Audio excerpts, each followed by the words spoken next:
It's the worst aviation disaster in Portuguese history. 144 people are killed. The scope of the devastation was remarkable. The wreckage provides little evidence. They're way too damaged to test. Air traffic control offers no insight. Were they advised to use the ILS? Yes. Only the final seconds of Independent Air Flight 1851 Pull up. They had 7 seconds until impact. reveal the whole story. They don't say anything? I've never encountered anything like this before, and I never encountered anything like this afterwards. To say it was unique would be an understatement.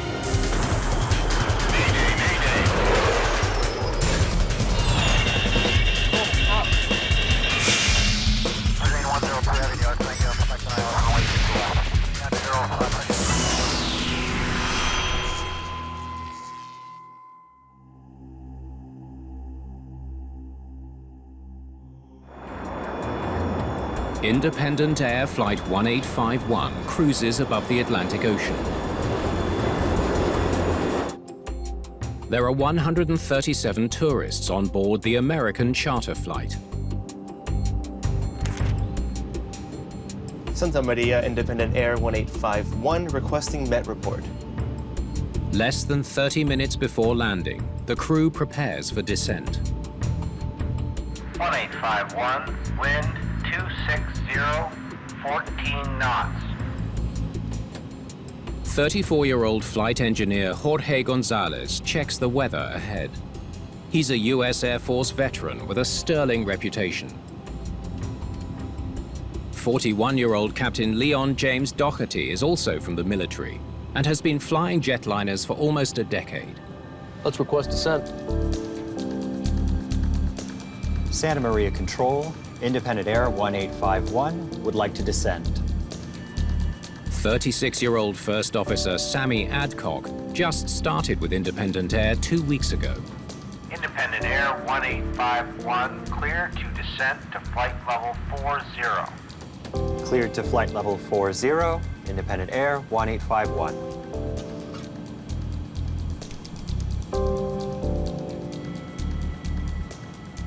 The crew was a balanced crew. They had flown together for about a week or 10 days, and they were doing fine.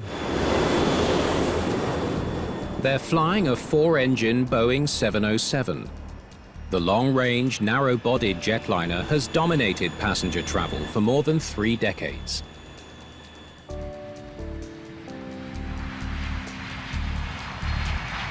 It wasn't a modern jet at the time. It was 21 years old, but it was well maintained within all the safety regulations.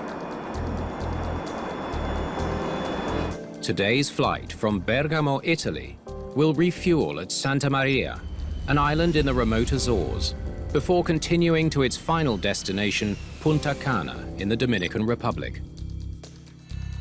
Santa Maria was a popular destination for refueling because of its location in the Atlantic.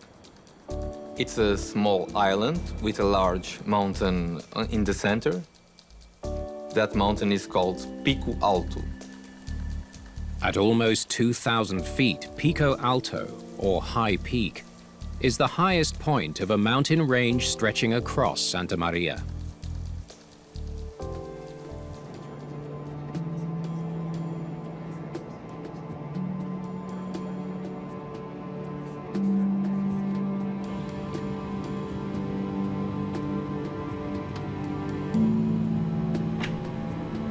Close the door. It's a jungle out there. Are you finished with those? Yeah. Thanks. Thank you. What's your passing level? Independent Air 1851. Passing flight level 220. 60 miles from the airport, the first officer tunes in to the frequency for Santa Maria Airport. Good afternoon, Santa Maria Tower. Today, a trainee in the tower is guiding in the flight with the help of a supervisor. Independent Air 1851, passing flight level 200 to flight level 40. Independent 1851, roger. In 1989, I would describe the Santa Maria Air Traffic Control Facility as being very unsophisticated, very small. The airport is also not equipped with radar. There were only 3 scheduled airline flights per day. It doesn't justify the cost of air traffic control radar, which is very challenging for air traffic control. You're cleared 3,000 feet on QNH 1027. Runway will be 19er. Expect ILS approach. Runway 19er, report reaching 3,000. The controller is relying solely on position reports from the pilot. So they have to be meticulous about protecting the airspace and documenting the altitude that the aircraft is at. Is that what they said? 1027 on the millibars? Yep. Just over 13 minutes from the airport, the crew readies the plane for landing.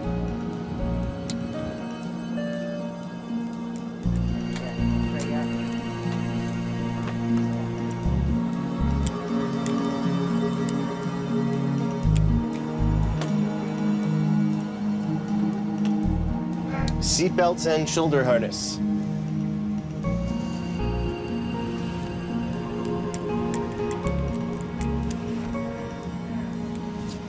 Secured. We're having fun now. Hey, hey. On that day, the weather in Santa Maria was fine. There was just some cloud cover in the vicinity of Pico Alto. That is very common. Switching off autopilot. The captain takes control of the aircraft. The captain would likely be hand flying the airplane to get comfortable controlling it. It ain't looking too hot out there. Yeah, we'll get down below. Depends on what level those are. There's cloud cover ahead. If conditions get worse, the crew will have to make the approach using only their instruments for reference. Okay, I'm gonna go ahead and put the ILS in on my side. Okay.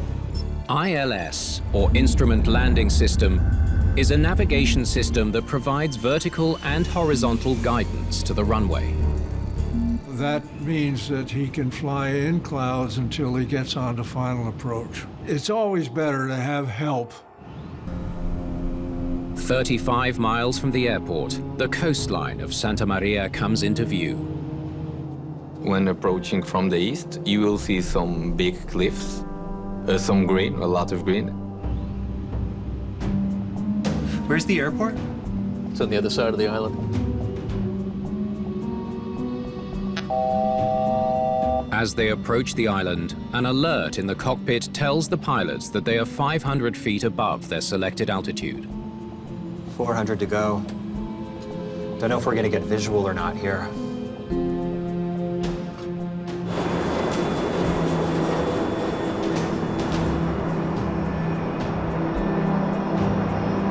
Starting to pass through the layers. As they cross the coast of Santa Maria, weather conditions worsen. The winds can be pretty severe around Pico Alto, and this can present a challenge for the pilots to maintain control of their aircraft.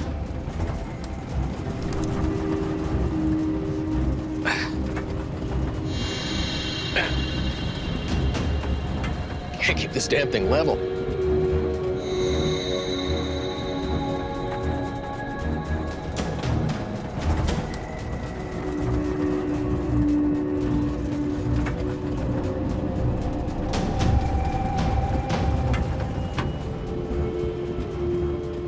Help you? No. Just 2 minutes from the airport, Flight 1851 is seen flying very low overhead. Pull up. Pull up. Terrain. Pull up. The equipment is telling the crew they are in a potentially dangerous situation.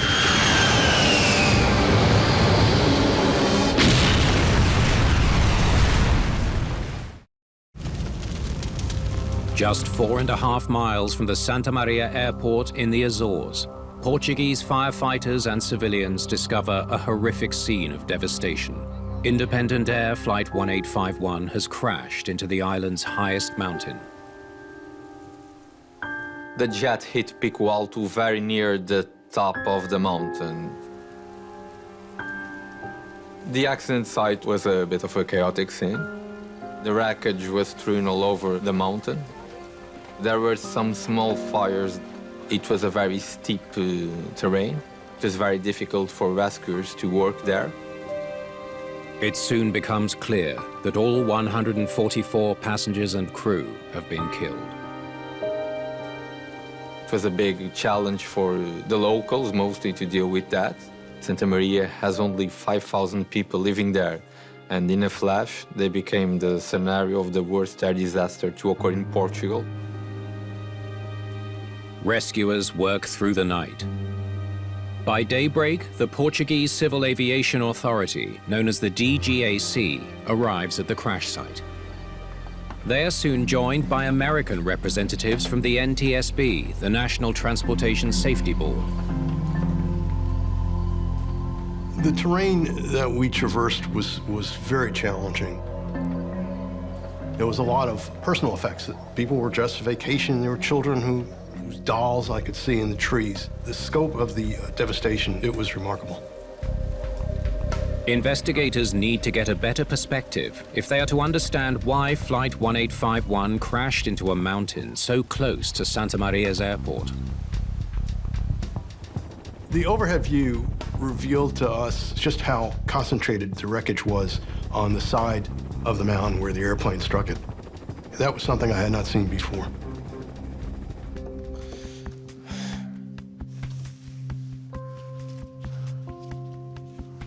So this is the flight path. The plane impacts the east side of Pico Alto. Correct. Investigators examine the wreckage pattern for clues as to how Flight 1851 was flying before impact. All concentrated right here. Sending debris over the mountain ridge. Scars on the ridge give investigators their first clues. Looks like low angle, high velocity. They must have been flying level. CFIT? Looks like it. They quickly recognize this incident to be a controlled flight into terrain, or CFIT. If one looks at CFIT accidents, there are really two types. One where an airplane descends prematurely, the other where it hits the side of a mountain. They must have known about the mountains. What was the altitude where they hit? 1,795 feet. And Pico Alto? What does the Jeppesen chart show? It's listed as 1,936 feet. Pico Alto is clearly identified on the Santa Maria approach chart. So, they struck the mountain 140 feet below what was listed on their chart. What were they doing so low? The possibilities were, one, the crew was off course. Two, there was an altitude error. It was our job to find out which of those would explain the accident. What's the minimum sector altitude? 3,000 feet. The minimum sector altitude is at least 1,000 feet above all terrain within 25 miles of the airport. There's plenty of room. According to the company's operations manual, there should be at least 2 Jeppesen charts on board the plane at all times. They had to have known. Yeah. This was the question. I mean, why did these guys descend so low when they knew by the charts that the minimum altitude was 3,000 feet and there was a mountain there? So this was the last flight of the day? Yes, it was. What was the minimum sector altitude you gave them? The team turns to the air traffic controller for insight into why the aircraft was flying below 3,000 feet. 3,000 feet. You're sure? Yeah, I even made a note of it on my flight strip. He was perfectly calm. He had a normal behavior. He thought he had done a good job. Were you the only controller on duty at the time? My supervisor was also there.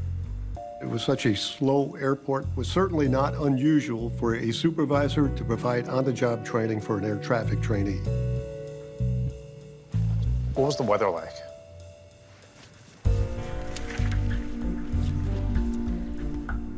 Fairly good at the airport. No rain or strong winds. Visibility was unlimited.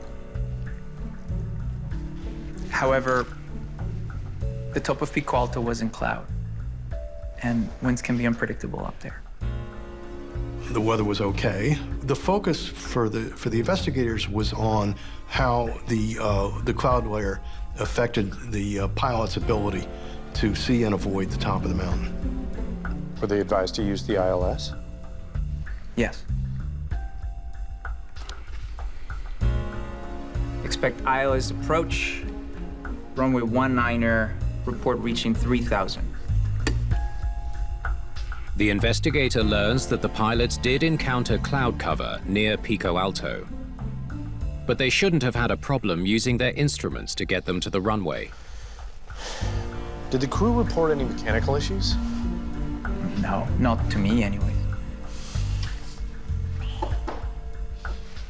Thank you for your time.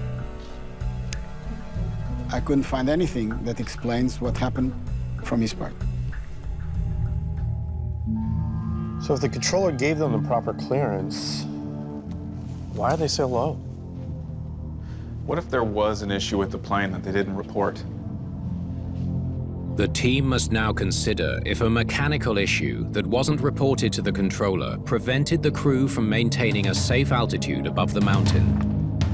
Now, it's possible, we couldn't rule this out until we looked more closely at the evidence, that something very quickly happened, something catastrophic, just before impact.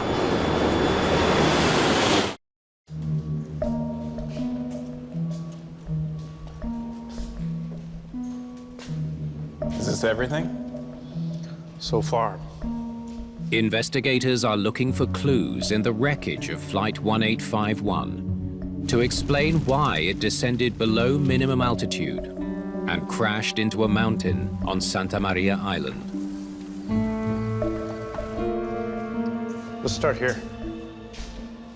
Could a malfunctioning engine have forced the aircraft below the minimum safe altitude? It says here the jet had less than 45,000 hours in the air with 7 service bulletins over the last 6 years. Any issues? No. In 1983, Engine 2 had suffered turbine failure. Looks like it was repaired. It's full of wood and dirt. A quick examination provides an answer. There's nothing wrong with these engines. Engines that are generating power at impact, if they hit a field of trees, will ingest part of the vegetation into the engines, and that will bring the engine fan blades to a stop. And that's what happened here. Engines that are not turning, that are not working, won't do that. What about the altimeter? If the altimeters were malfunctioning, the crew might have believed they were flying higher than they actually were. Hi. Thank you. Look, way too damaged to test. What do the service records say? They were last calibrated 4 months ago. No problems. It's another dead end. Maybe the altitude alert survived. Let's take a look.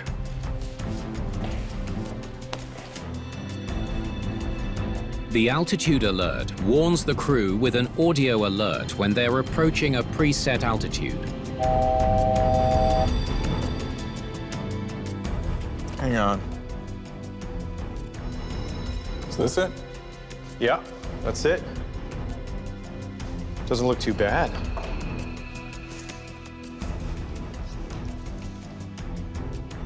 Yeah, check this out. The altimeter alert's set to 2,000. Investigators discover the altitude alert was set for 2,000 feet, not the required altitude of 3,000 feet. I remember this shocked all of us. We just couldn't believe it, how that could happen. Why would the altimeter alert be set to 2,000 when the controller gave them a clearance of 3,000? Maybe the controller remembered wrong. Let's check the tapes. ATC recordings gives you what's exchanged during the different phases of the flight. So you can confirm absolutely what was said, either contacting the plane or inside the ATC. Good afternoon, Santa Maria Tower. Will the air traffic control audio recording confirm what the trainee told investigators? Independent 1851, roger. You're clear to 3,000 feet on QNH 1027. Runway 19er. Expect ILS approach. Runway 19er, report reaching 3,000. Stop there. He said it. Twice. The control tower recording confirms that the controller gave a 3,000-foot clearance. Listening to the clearance did not explain the 1,000-foot error due in the altimeter alert.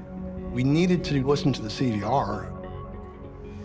Take it from the point where they first contact the controller. Investigators now listen to the cockpit conversation to determine why the crew descended below the 3,000-foot minimum sector altitude given by the controller. Good afternoon, Santa Maria Tower. Independent Air 1851, passing flight level 200 to flight level 40. That's the first officer. Independent 1851, roger. You're clear to 3,000 feet on QNH 1027. Clear to 2,000. Did the first officer just say 2,000? Go back, play it again. Clear to 2,000. Investigators wonder why the first officer misheard the altitude clearance as 2,000 feet instead of 3,000 feet. Maybe he heard 3,000 and mistook it for 2,000. It's possible. It looked to us that perhaps the word 3 never was listened by the first officer. So the first officer only listened, you're clear, 2,000. Not 3,000, but 2,000.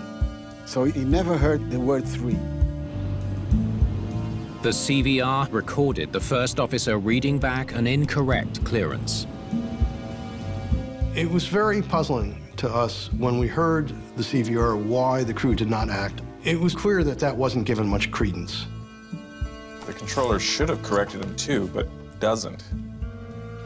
Why?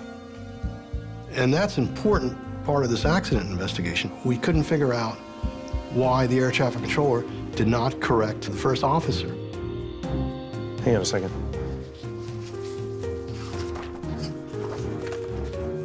The first officer's readback of 2,000 feet isn't in the controller's transcript. So he never heard it?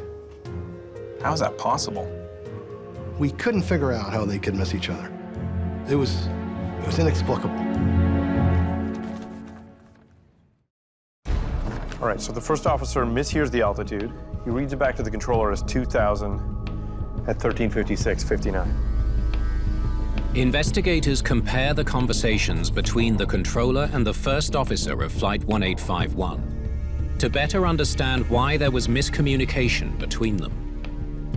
What does the controller say next? Well, he repeats the clearance by saying, expect ILS approach, runway 19er, report reaching 3,000. That's it.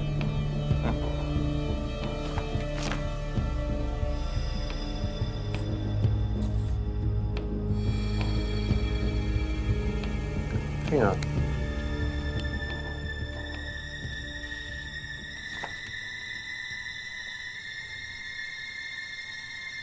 They were talking at the same time. Yeah. They canceled each other out. It's a troubling realization, an overlap of communication between the tower and the pilot. Passing flight level 200 for flight level 40. You're clear to 3,000 feet on QNH 1027, runway 19er.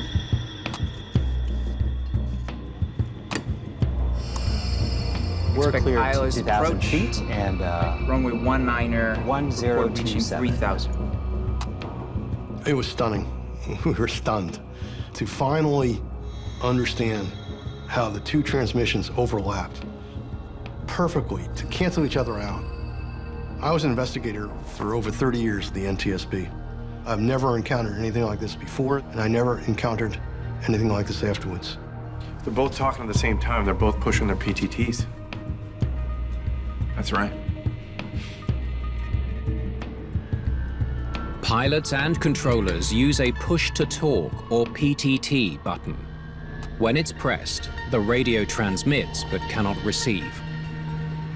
To think that so many people died because of a simple error, that's sad. That's hard to deal with as an investigator. So the controller doesn't hear it, but he should still insist the first officer read it back or repeat it. There are some readbacks in air traffic control that you simply have to get back every single time, and altitude is one of them. The trainee controller did not request an altitude readback, and the supervisor didn't notice, and that was unfortunate. What about the supervisor? Good question.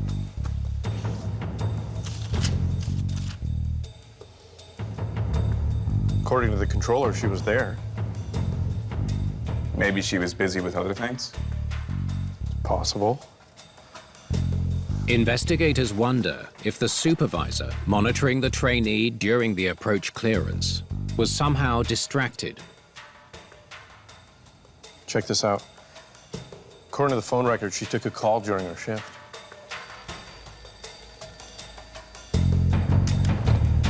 You don't want to take a phone call during something important like a descent clearance because they have to give them a course to follow and an altitude to maintain. Really important stuff that you cannot possibly miss. Something doesn't line up. The plane's altimeter alert was incorrectly set to 2,000 feet. Even at that altitude, they would have cleared the ridge by some 200 feet. Yeah. We still had to explain why the airplane struck the mountain 200 or so feet, even further below the altitude that they were trying to maintain. Something had to explain that. What else affects altitude? QNH.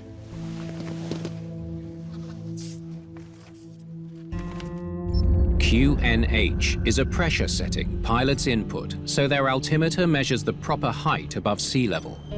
It can change with weather conditions. If the altimeter is set to a higher QNH than is actual, the aircraft will actually be lower than what the altimeter is telling the pilots. It says here they were given a QNH of 1019 at 1:44 p.m. Then they were given a reading of 1027 at 1:56 p.m. Okay. So it changed 8 millibars in 12 minutes? Could that be right? Check the weather reports.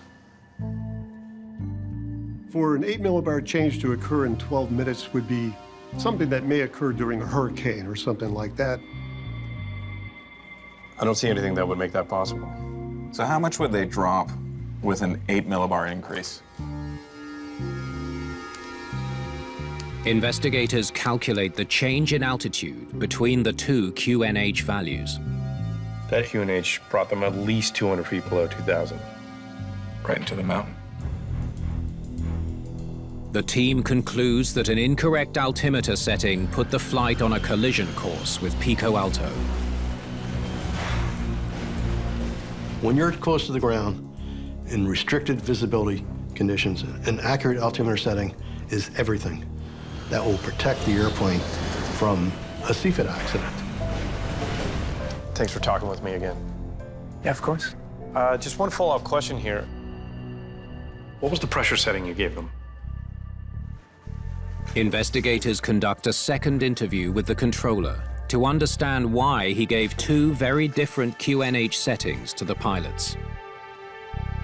1019 was on the MET report. 12 minutes later, when you gave them the 3,000-foot clearance, you said QNH 1027.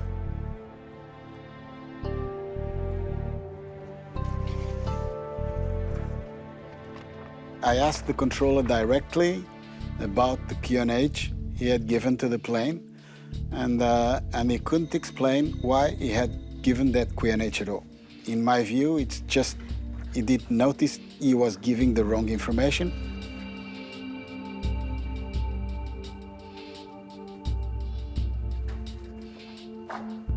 Sorry, I don't know where I got that second number. For that QNH to change so rapidly, it should have been noticed by both the air traffic trainee and their supervisor and the pilots as well.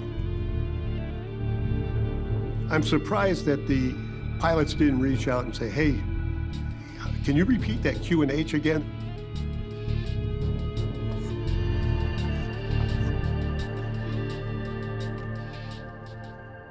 After the first officer gets the minimum descent altitude wrong, he questions the QNH. Is that what they said? 1027 on the millibars? Yep. He was right to question it. But the captain just dismisses it, thank you. And the first officer just accepts it. Because of the different experience levels, because of the prominence and assertiveness with which the captain said it, shut off any discussion, when in fact there should have been. Makes me wonder what else these guys missed.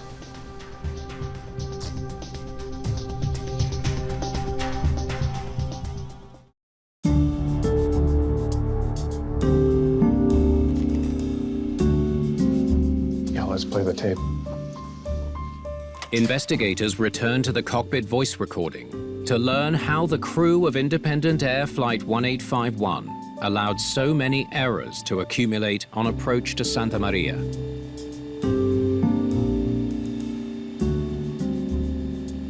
Altimeters, set and cross-check. Set and cross-checked. Seatbelts and shoulder harness. Secured. We're having fun now. Hey, hey! That's it? Stop the tape. They discover the pilots missed important steps on the checklist. They don't even mention the minimum descent altitude. Or Pico Alto, here.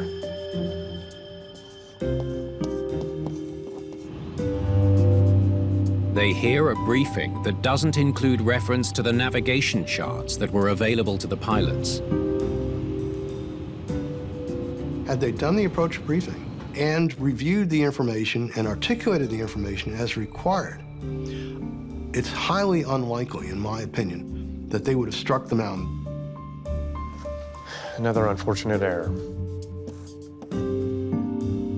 There were a couple of things in the performance of the captain that were questionable. He didn't try to understand what was the real QNH that was given. Then he didn't insist in a complete checklist. Let's hear what comes next. It ain't looking too hot out there. Yeah, we'll get down below. Depends on what level those are. Okay, I'm gonna go ahead and put the ILS in on my side. Okay.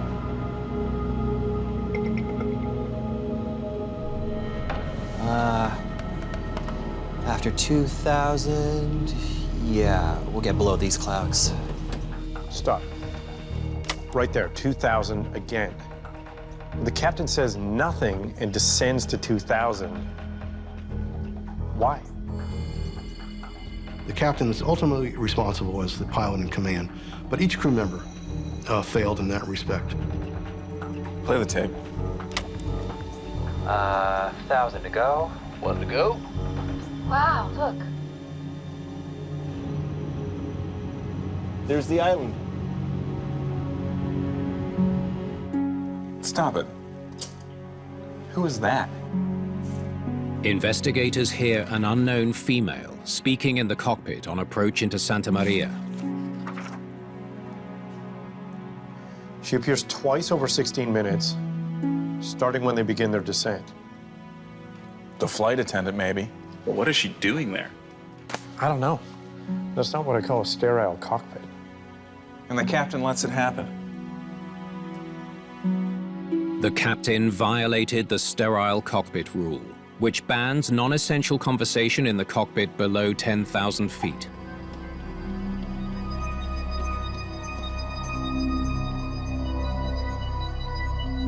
I believe that violating the sterile cockpit rule was consistent with the way they flew the approach. They weren't sitting on the edge of their seats. They were far too relaxed. There is no place like Santa Maria. Is it nice? Yeah. To have a beer. See you on the ground. Ignoring standard procedures, distractions. The list keeps growing. Starting to pass through the layers.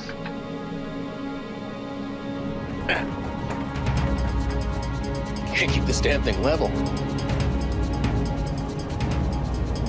Help you? No. Pull up. Pull up. Pull up. Pull up.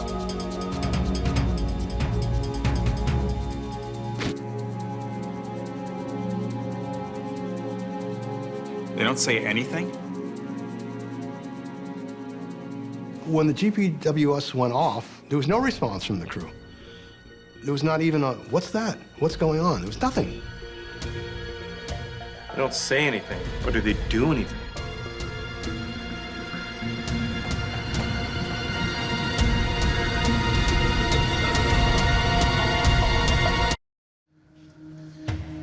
Thank you. So this is the plane's descent approaching Santa Maria. Investigators examined the flight data to determine how the pilots responded to the ground proximity warning.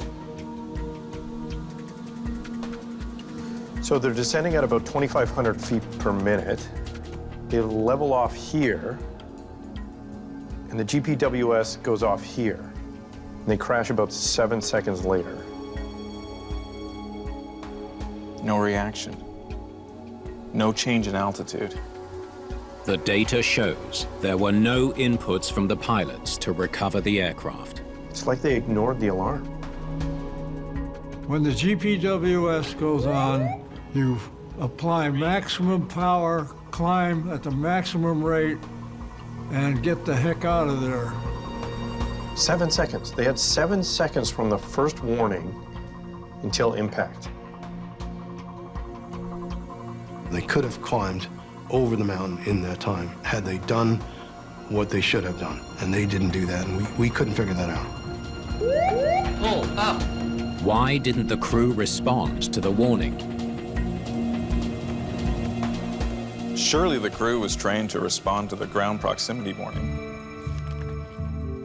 Investigators closely examined the training manuals for independent air.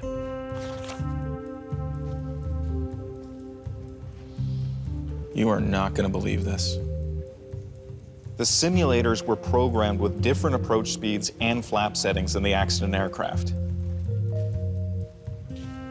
What does that mean? It means that the GPWS would go off during normal approaches. Independent Air rented time on another company's 707 simulator.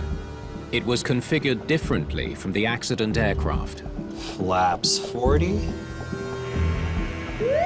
Pull up. Sir? Pull up.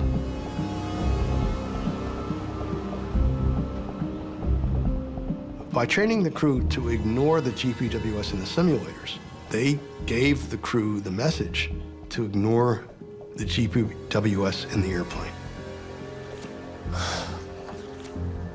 I can't believe how many things went wrong. Investigators conclude that by avoiding any one of the minor errors, Flight 1851 would have cleared Pico Alto, preventing the deaths of 144 people. It all starts with the first officer mishearing the minimum sector altitude. Independent 1851, roger. You're clear to 3,000 feet. Cleared to 2,000. Make it 3. If the first officer had referred to his charts, Roger. Good catch. the altitude alert would have been set at the proper elevation, and the aircraft would have cleared the mountain by more than 1,000 feet. Same result if the air traffic controller had asked for a readback. Independent Air 1851. You're clear to 3,000. I say again, report reaching 3,000. Over. Or if the captain kept a sterile cockpit. After 2,000... Yeah, we'll get below these clouds. Wow, look. There's the island. It should be 3,000, not 2,000. It's time to return to the cabin.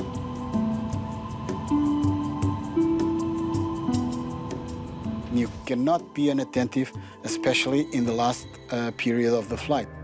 Even with all those mistakes, if the trainee controller had given them the proper altimeter setting? You're clear to 3,000 on QNH 1027. Correction. 1019. Flight 1851 would have cleared Pico Alto by 200 feet. Whoa!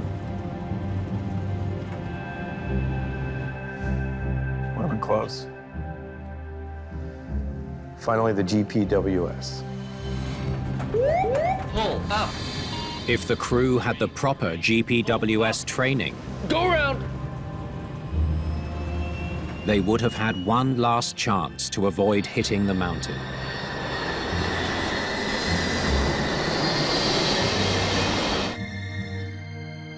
They might have made it. I have never seen an accident with these many factors happen where any one of which, had they not been there, we wouldn't have had an accident. In the wake of the crash, the NTSB recommends a careful review of airline training programs with a focus on international operations and safety, especially those related to the GPWS response. The major lesson was that airlines need to train their crews better to improve aviation safety.